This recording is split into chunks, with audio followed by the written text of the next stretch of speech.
नमस्कार दोस्तों, कथाएं और कहानियां में आपका बहुत बहुत स्वागत है। आज मैं आपको एक ऐसी रहस्यमयी और भक्तिमयी कथा सुनाने जा रहा हूं जो हमें ये समझाती है कि भगवान को देखने के लिए आंखों से ज्यादा जरूरी है विश्वास। और ये कहानी जुड़ी है एक प्राचीन मंदिर से जहां विराजमान थे भगवान कृष्ण। लेकिन उस मंदिर के साथ एक ऐसा रहस्य जुड़ा हुआ था जिसे सुनकर आज भी लोग हैरान रह जाते हैं। तो चलिए इस अद्भुत कथा की शुरुआत करते हैं। बहुत समय पहले घने जंगलों, शांत नदी और ऊंची पहाड़ियों से घिरे एक छोटे से गांव में एक बहुत ही प्राचीन मंदिर था। ये मंदिर बहुत सुंदर था और दूर दूर से लोग यहाँ दर्शन करने आते थे। सुबह के समय मंदिर में बहुत ही दिव्य वातावरण रहता था। घंटियों की मधुर आवाज, भजन की धुन और भक्तों की भीड़। लेकिन जैसे ही सूर्य अस्त होता, मंदिर का वातावरण बदल जाता। हवा अचानक ठंडी हो जाती, पेड़ों की शाखाएं अजीब तरीके से हिलने लगती और गांव वाले जल्दी जल्दी अपने घर लौट जाते। कोई भी सूर्यास्त के बाद मंदिर के पास नहीं रुकता था, क्योंकि उस मंदिर के बारे में एक अजीब बात कही जाती थी। लोगों का विश्वास था कि आधी रात के बाद मंदिर में कोई आता है, लेकिन वो कौन है ये किसी ने कभी नहीं देखा। कुछ लोग कहते थे शायद कोई साधु होगा जो चुपचाप पूजा करने आता है। कुछ लोग कहते थे नहीं, ये कोई दिव्य शक्ति है। और कुछ लोग तो इतने डर जाते थे कि उस रास्ते से गुजरना भी छोड़ चुके थे।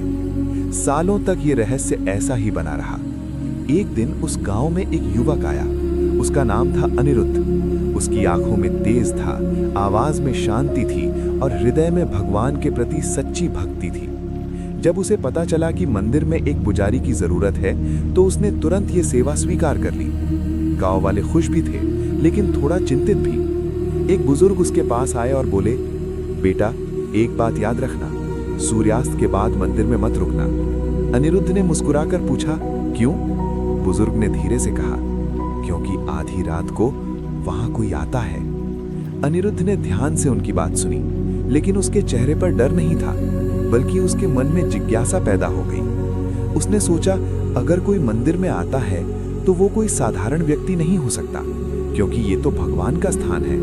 और उसी क्षण उसने मन में एक निर्णय लिया, उसे इस रहस्य को जानना था। उस रात जब पूरा गांव सो चुका था, आसमान में बादल छाए हुए थे और दूर कहीं बिजली चमक रही थी, अनिरुद्ध मंदिर के अंदर दीपक के सामने बैठ गया। चारों तरफ गहरा सन्नाटा था, सिर्फ दीपक की हल्की सी लौ जल रही थी। समय धीरे धीरे बीत रहा था और तभी मंदिर के बाहर से पायल की बहुत हल्की आवाज आई। अनिरुद्ध चौंक गया। उसने ध्यान से दरवाजे की ओर देखा। दरवाजा धीरे धीरे खुला, लेकिन अंदर कोई नहीं आया। फिर भी उसे साफ महसूस हुआ कि कोई उसके पास से गुजरा है। अचानक दीपक की लौ तेज हो गई। मंदिर के अंदर एक अजीब सी ऊर्जा महसूस होने लगी, लेकिन कुछ ही क्षण में सब फिर शांत हो गया। उस रात अनिरुद्ध ने कुछ नहीं देखा, लेकिन अब उसे यकीन हो गया था कि यहाँ कुछ अलौकिक जरूर हो रहा है। अगली रात अनिरुद्ध फिर मंदिर में बैठ गया। अब वो डर नहीं रहा था, बल्कि उसके मन में भक्ति और उत्सुकता दोनों थे। जैसे ही आधी रात हुई, अचानक मंदिर के अंदर बहुत ही मधुर बांसुरी की धुन गूंजने लगी। दोस्तों, वो धुन इतनी दिव्य थी कि सुनते ही मन शांत हो जाए। अनिरुद्ध की आंखों से आंसू बहने लगे, लेकिन तभी उसने देखा मंदिर की दीवारों पर परछाइयां चल रही थी, जैसे कोई व्यक्ति मंदिर में घूम रहा हो, लेकिन वहां कोई दिखाई नहीं दे रहा था। और तभी एक धीमी आवाज सुनाई दी, हर कोई देखने की इच्छा रखता है, पर देखने के लिए विश्वास चाहिए। अनिरुद्ध ने हाथ जोड़कर कहा, अगर ये आपकी लीला है तो मुझे भी दर्शन दीजिए प्रभु। लेकिन उस रात भी रहस्य पूरी तरह खुला नहीं। अब अनिरुद्ध समझ चुका था कि ये कोई साधारण घटना नहीं है। तीसरी रात आसमान बिल्कुल साफ था, चांदनी पूरे मंदिर में फैल रही थी। अनिरुद्ध ने मंदिर के दरवाजे बंद कर दिए और भगवान के सामने बैठकर बोला, आज सच्चाई जाने बिना मैं यहाँ से नहीं जाऊंगा। आधी रात हुई और अचानक पूरा मंदिर तेज प्रकाश से भर गया। दीपक की छोटी सी लौ मानो सूर्य बन गई। और तभी अनिरुद्ध ने देखा, मूर्ति के सामने एक छोटा सा बालक खड़ा था। उसकी आंखों में अद्भुत चमक थी, उसके हाथ में बांसुरी थी और उसके पैरों में हल्की पायल थी। अनिरुद्ध का हृदय धड़कना भूल गया। उसे सब समझ आ गया। वो तुरंत भूमि पर दंडवत लेट गया। उसकी आवाज कांप रही थी। प्रभु। बालक मुस्कुराया और धीरे से बोला, तुम डर कर भागे नहीं, इसलिए तुम मुझे देख पाए। अनिरुद्ध की आंखों से आंसू बहने लगे। उसने पूछा, क्या आप हर रात यहाँ आते हैं? बालक ने सिर हिलाया और कहा, हाँ, मैं हर रात अपने घर आता हूँ, लेकिन लोग मुझे देखने नहीं, डरने आते हैं। फिर वो बोला, भक्ति वहीं से शुरू होती है जहाँ डर खत्म हो जाता है। उसकी आवाज मंदिर में गूंज उठी और अगले ही पल वो बालक धीरे धीरे प्रकाश बनकर मूर्ति में विलीन हो गया।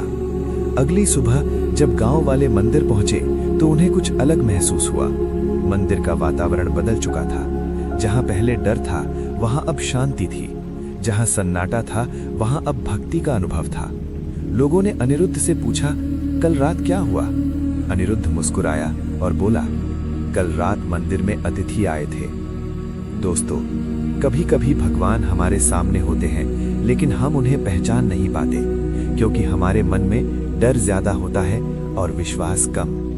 अगर आपको ये कथा पसंद आई हो तो वीडियो को लाइक करें और चैनल कथाएं और कहानियां को सब्सक्राइब जरूर करें, क्योंकि यहाँ हम सुनाते हैं ऐसी रहस्यमयी और भक्तिमयी कथाएं जो दिल को छू जाती हैं। राधे कृष्ण।